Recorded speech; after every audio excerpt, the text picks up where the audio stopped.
To view an activity's results, you can just click on activity. I know one person has completed this due to the numeric value next to the check mark. On the bottom, you can change how you view this. You can see the instructions that the participants see. You can see the responses and the tallies, and you can go to correctness and can tell that the right answer is purple due to the green check mark next to it. In the bottom right corner is response history, and you can see who answered what as long as your participants are registered. Registered just means that they have to sign in. If I go back, let's say it is the following semester, so I want to clear responses. So I'm going to hit clear, and it's never going to permanently delete the data. In fact, you can pull this up in reports, and so you could compare, this semester to a previous semester. And now you can see it is back to 0. I want to show you an activity that has more responses. This is the same exact question, but class of 15 has already completed it.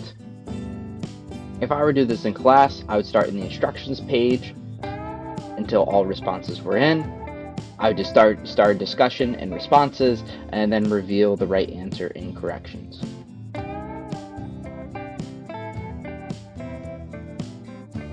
If you don't like having to do the scroll bar to see all the choices, in visual settings, you can do autofill content.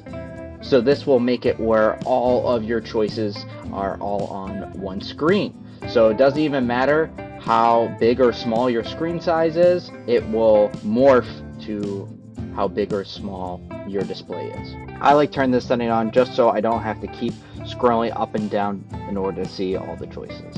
But there's a lot more in visual settings.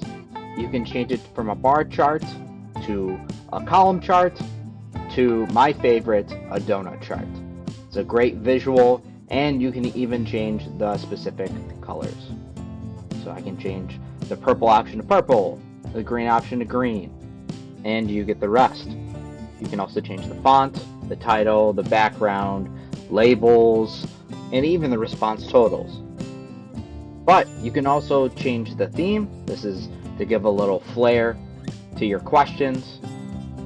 I prefer dark. It's a little bit easier on the eyes. I don't know if you have noticed, but in the left-hand corner above my question, there's a hat and glasses, which means my students answered this anonymously. They did not have to register. I did this in audience restriction and identity and made it completely anonymous.